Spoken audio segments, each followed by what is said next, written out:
Before listen, lock your door. Subscribe for daily horror story. First story. My grandfather used to say, if you hear whistling in the mountains at night, don't whistle back, ever.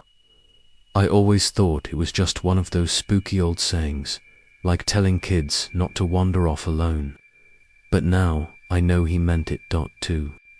Years ago, my girlfriend Sasha and I planned a week-long backpacking trip through a quiet part of the Appalachian Trail, right near the North Carolina-Tennessee border. The idea was to disconnect, no phones, no work, just us and the woods. We were experienced hikers, not survival experts or anything, but we knew how to handle ourselves. Or at least, we thought we did. It was early October, the air just cool enough to make sleeping bags feel perfect at night. We set out from the trailhead near Clingman's Dome and headed northeast, cutting through some pretty remote country. The first couple days were incredible. Fall colors were peaking fury, reds and golds everywhere. We passed maybe 3 other hikers the whole time, just how we liked it. By the third day, we veered off onto a lesser-known offshoot trail that looped around a ridge and into a lower, less traveled valley. That night we camped at a small clearing on a slope above a creek. As the sun dipped below the trees, everything got so quiet it felt like sound itself had left the forest. Sasha built a small fire while I boiled water for dinner. We were laughing, tired in a good way, totally at peace. But when the wind shifted and carried a sound down the ridge, we both stopped talking. It was whistling, not a bird call, not the wind. A human whistle for descending notes, like someone trying to mimic a song but slightly off, too slow, too deliberate. I stood up, flashlight in hand, trying to pinpoint the direction, but the sound had already faded. Sasha stared at me. I knew she heard it too. Probably another camper, I offered. But my voice sounded thin, even to me. She didn't say anything, just stared at the fire like it was the only thing keeping us tethered to the world. That night, we zipped the tent up tight. No talking, no jokes. I kept the bear spray and my camping. Knife within reach. I didn't sleep much. Every gust of wind, every creak of the trees made my skin crawl. Around 3 a.m., I woke up to Sasha shaking me. Her eyes were wide, and her hand was covering my mouth. She pointed, I listened. There it was again, whistling, same tune, same rhythm. Closer this time, not far down the slope, and then a second whistle, same melody, but coming from another direction. Higher up the ridge, like 2 people were calling back and forth. We didn't move, we didn't speak. Eventually the sounds faded, and we just laid there, rigid until morning. When the sun finally crept in through the tent walls, we packed up fast and hiked out in silence. Sticking to the trail without stopping, by early afternoon, we reached a small trail shelter, just a basic wooden lean-to. We were exhausted, but decided to stay there for the night. We hadn't heard anything else since the whistles and convinced ourselves it had to be some backwoods hunters or campers messing around. But that evening, as we sat eating cold granola and jerky, we found something tucked under the bench in the shelter. A folded piece of paper, stained and water damaged, but still legible. It said, "Don't whistle back. They remember your tune." Sasha turned pale and shoved the note away like it was burning her fingers. We didn't sleep at the shelter that night. We hiked until we found a small gravel service road and slept behind a boulder out of sight. The next morning, we followed that road until it finally met a park access point. A ranger with a muddy truck gave us a lift back to our car. We never reported anything. What could we say? Back home, I brought it up with my grandfather. I didn't tell him the whole story, just mentioned the whistle, the note. He got quiet. Then he said, they were there before us, before the trails, before the maps. You go too deep and you start to matter to them. That's all I'll say. Sasha and I haven't gone hiking since. Even now, 2 years later, I'll be walking, alone or doing dishes with the window cracked. And I swear I hear those same 4 notes floating through the air like they're waiting for me to answer. Next time you hear whistling in the mountains, don't whistle back. Not unless you're ready for them to find you again. Second story. My grandfather used to warn me, if you ever hear screaming in the woods and you can't tell if it's a man or a woman, run the other way. I didn't believe him until last fall. It started as a simple solo camping trip. I'd done dozens before, usually near the Cherokee National Forest, just off the fire roads where nobody else goes. I liked the solitude. No cell service, no people, no distractions. That weekend, I parked my truck where the gravel ended and hiked 5 miles in. I followed a dried-up creek bed into a basin ringed by tall ridges and set up camp beside a gnarled oak tree that had been split in a lightning storm years ago.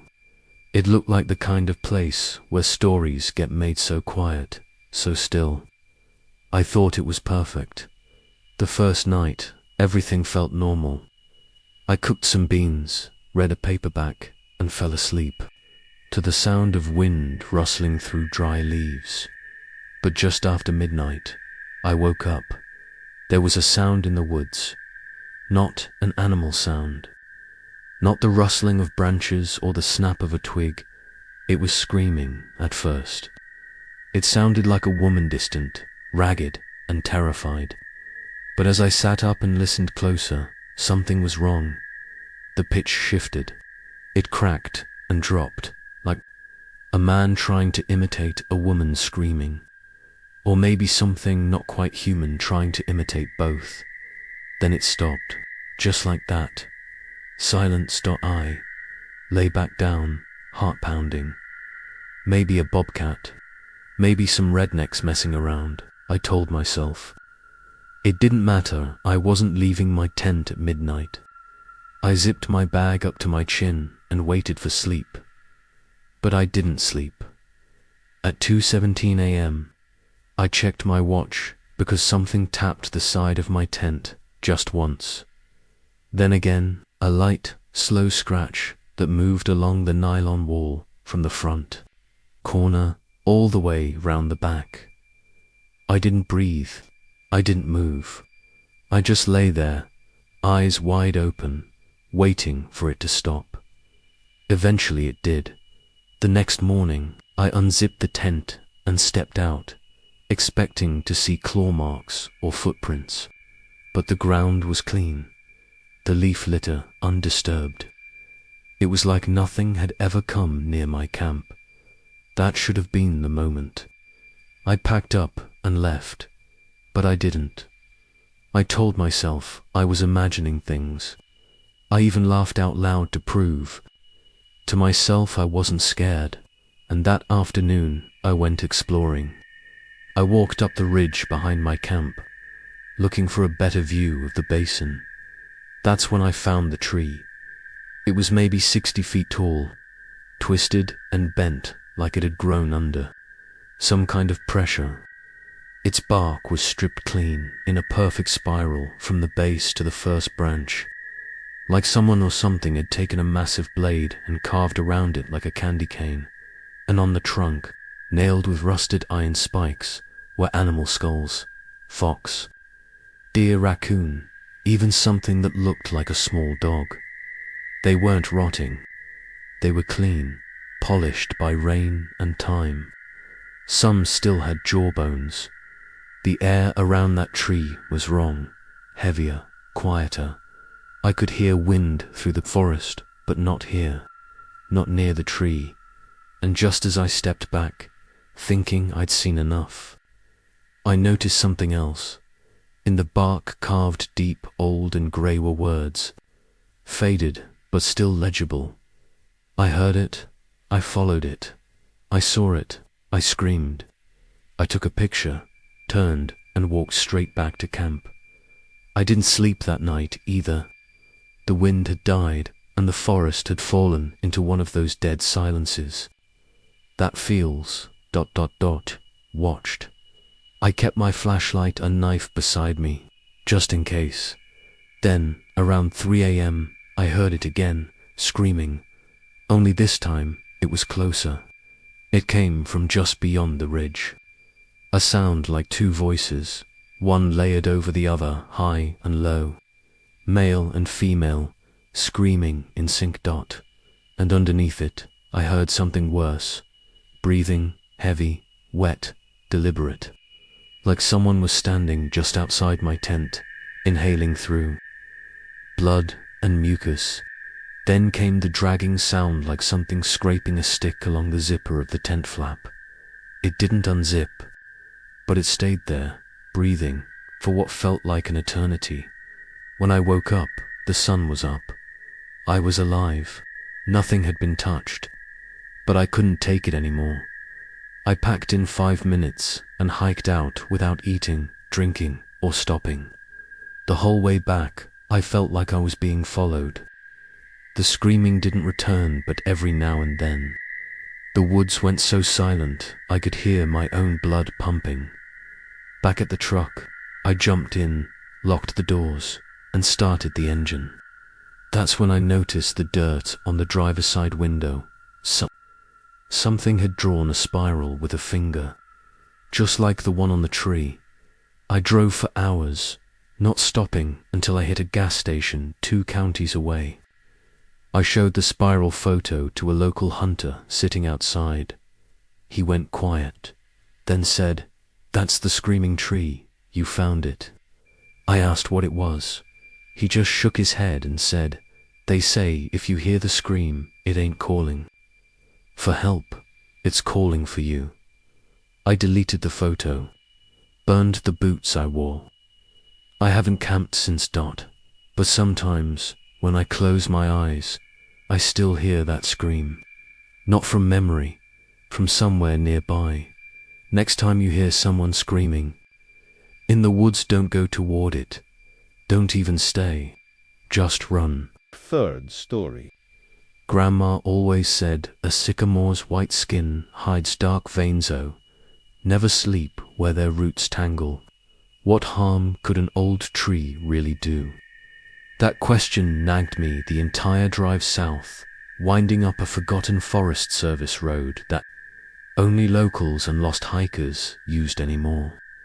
It was early Octoberstal, warm enough for a solo backpacking weekend, yet late enough for the first hint of rot to perfume the leaves. Perfect atmosphere for field recording, and I needed new ambient tracks for the indie game studio that paid my bills. I parked at a rust-eaten gate where pavement surrendered to gravel and started walking. Mic bag slung over one shoulder, tent on the other. My map showed the remnants of a 1930s CCC camp 2 miles in, collapsed mess hall, derelict bunkhouses, and most important for park historians, an enormous stand of sycamores, planted to fight erosion after the Great Depression. The first hour felt like every other Blue Ridge hike. Squirrels chattering, crows gossiping overhead, the distant hush of a creek. Yet the farther I trekked, the quieter it became, as if the forest were politely stepping aside so I could hear some delicate frequency still too faint for human ears. I reached the camp by late afternoon. Ruin never photographs the way it feels. In person, there's no shutter speed for those microscopic motes of history drifting in stale air. The bunkhouse walls were half-caved, nails jutting like broken ribs. The mess hall chimney leaned at an angle no architect could justify. Ferns burst through concrete floors. And there, lining a dry ravine behind the structures, rose the sycamore's old giants with bone-white trunks, their roots thick as anaconda, bodies curling over the ground before vanishing into black soil. Ambient, gold.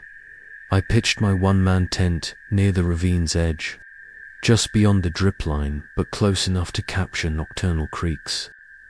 Before sunset, I pressed record, left the mic on a mini tripod facing the trees, and wandered off to collect firewood. About 20 minutes in, I heard it, a low shuffle, not quite a breeze, not quite an animal. I stopped, held my breath, and listened. The sound faded. Probably a possum. I returned to camp, kindled a small fire, and watched violet sky seep between sycamore crowns.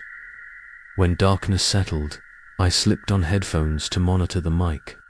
Static, night insects, a distant barred owl, normal until a faint whisper threaded through, too soft to form words, more like breath pushing past teeth.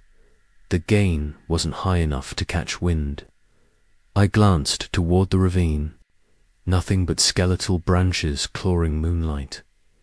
I turned up the volume, scratch dot, not the crisp snap of a twig, but the muffled drag of something heavy against wood. Then a second whisper, closer now, a syllable I nearly understood. Gooseflesh rippled across my arms despite the fire's heat. I killed the monitor, convincing myself the headphones amplified imagination. Still, a hard knot formed beneath my sternum. I stoked the fire higher, boiled noodles, forced myself to eat. Midnight. Flame dwindled to embers. I zipped into my tent, recorder still running outside, and let fatigue smother anxiety. Sometime later minutes, hours, a creak yanked me awake. It wasn't from the bunkhouse beams or my tent poles. It was the unmistakable groan of living. Wood under strain, echoing from the sycamores. I lay still, listening.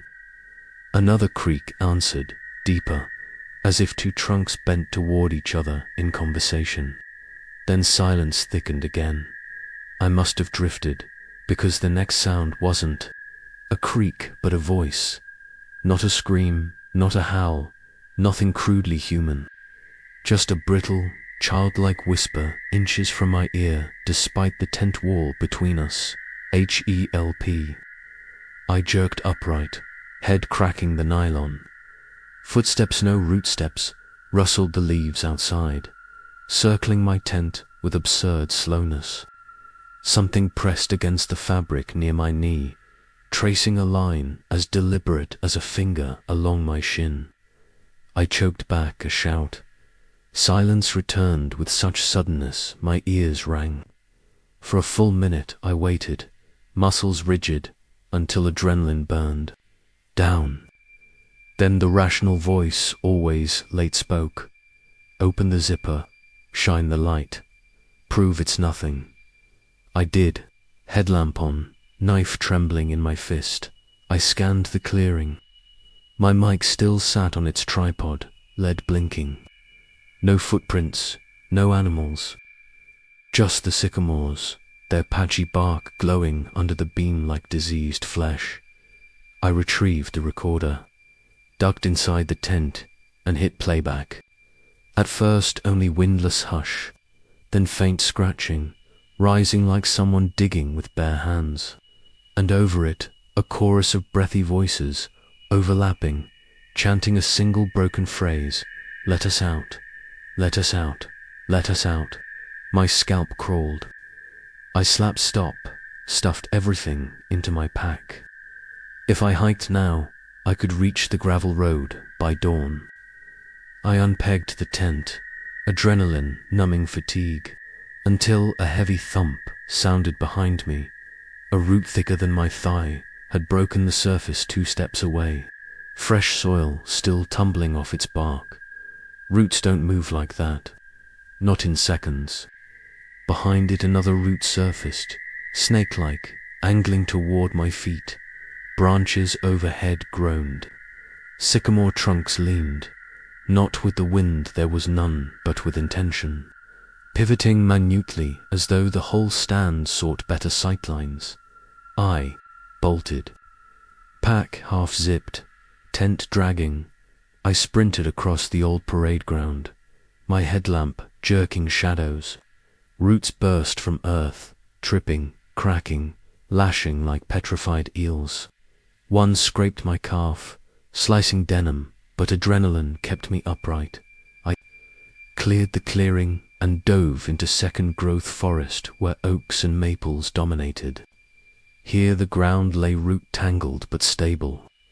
I ran until my lungs burned.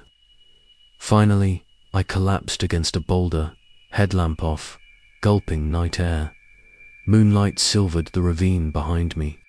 Sycamore silhouettes clustered at its rim, motionless. Now just trees again. In my pocket, the recorder still blinked red. I pressed play without headphones. At first, wind. Then a new sound, no scratch. No whisper, but a heartbeat, slow and subterranean, as if amplified through tons of soil. Between beats, voices rose and fell, each syllable the tonal echo of the last. Below, below, below. I wanted to fling the recorder into the dark, but some thread of curiosity, professional or morbid, compelled me to keep it.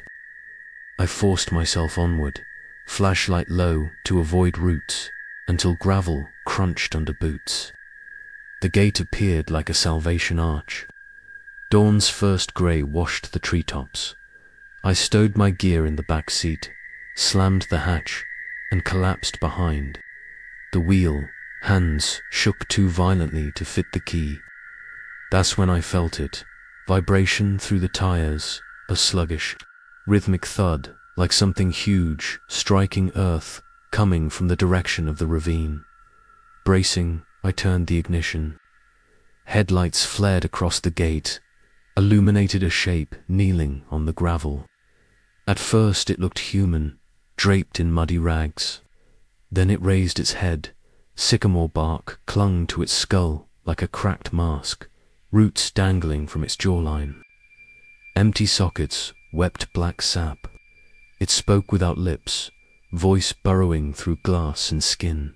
Stay. I gunned the engine. The thing snapped upright, joints popping like branches under snow, and leapt sideways into the ditch with unnatural grace.